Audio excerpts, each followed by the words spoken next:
jelas, desa adalah kesatuan masyarakat hukum yang memiliki batas wilayah, berwenang mengatur dan mengurus pemerintahan, kepentingan masyarakat setempat berdasarkan prakarsa masyarakat, hak asal-usul dan atau hak tradisional yang diakui dan dihormati dalam sistem pemerintahan Negara Kesatuan Republik Indonesia. Permasalahannya, belum semua wilayah tersebut memiliki batas wilayah administrasi yang definitif. Berbagai macam konflik batas pun timbul akibat ketidakjelasan batas tersebut.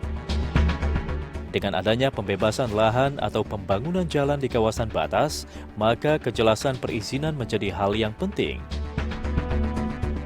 Pertambangan yang ada di kawasan batas pun memerlukan kejelasan batas wilayah untuk perizinan serta kejelasan kemana dana bagi hasil diserahkan.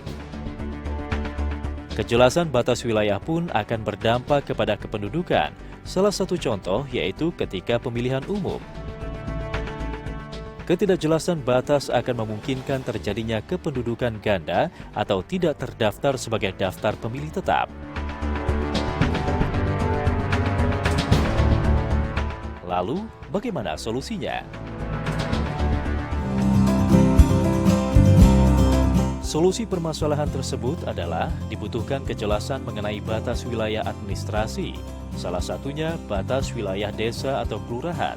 Kejelasan batas wilayah desa atau kelurahan diperoleh melalui proses penegasan batas oleh tim penegasan batas di daerah. Penegasan batas ada dua cara, penegasan batas di atas peta dan atau penegasan batas di lapangan. Karena banyaknya jumlah desa di Indonesia, dibutuhkan percepatan dalam penegasan batas wilayah administrasi. Salah satu metode yang dapat mendukung percepatan adalah metode kartometrik. Metode kartometrik adalah penelusuran atau penarikan garis batas pada peta kerja dan pengukuran atau perhitungan posisi titik, jarak, serta luas cakupan wilayah. Metode kartometrik sangat tergantung kepada ketersediaan data dasar. Seiring perkembangan teknologi, ketersediaan data citra tegak resolusi tinggi memungkinkan untuk pemetaan skala besar, terutama untuk menentukan batas hingga ke tingkat desa.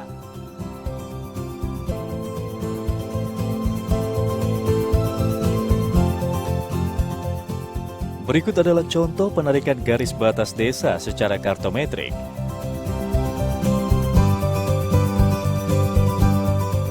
Batas antara desa A dengan desa B adalah ke arah utara, menyusuri tepi barat Kali Gelis sampai ke percabangan dengan Kali Kotes. Selanjutnya batas antara desa A dengan desa C adalah dari percabangan Kali Kotes dengan Kali Gelis ke arah barat menyusuri tepi selatan Kali Kotes dan seterusnya. Sedangkan batas antara desa B dengan desa C adalah dari percabangan Kali Kotes dengan Kali Gelis menyusuri Kali Gelis hingga 100 meter.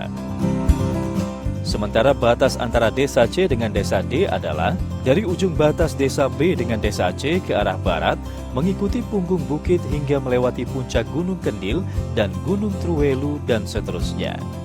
Terakhir, batas desa B dengan desa D adalah dari ujung batas desa B dan C ke arah utara, menyusuri Kali Gelis hingga bertemu dengan jembatan Jalan Jenderal Sudirman.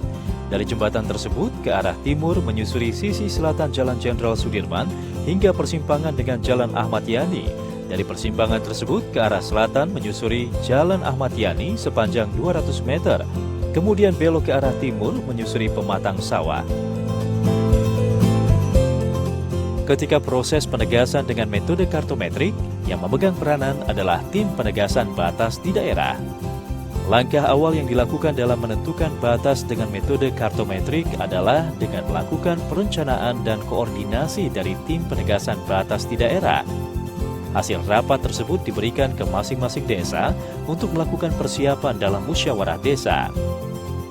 Setelah adanya koordinasi dan musyawarah tersebut, tiap desa yang dikoordinir oleh tim penegasan batas daerah melaksanakan proses penarikan batas secara kartometrik dalam musyawarah besar antara desa-desa yang bersebelahan.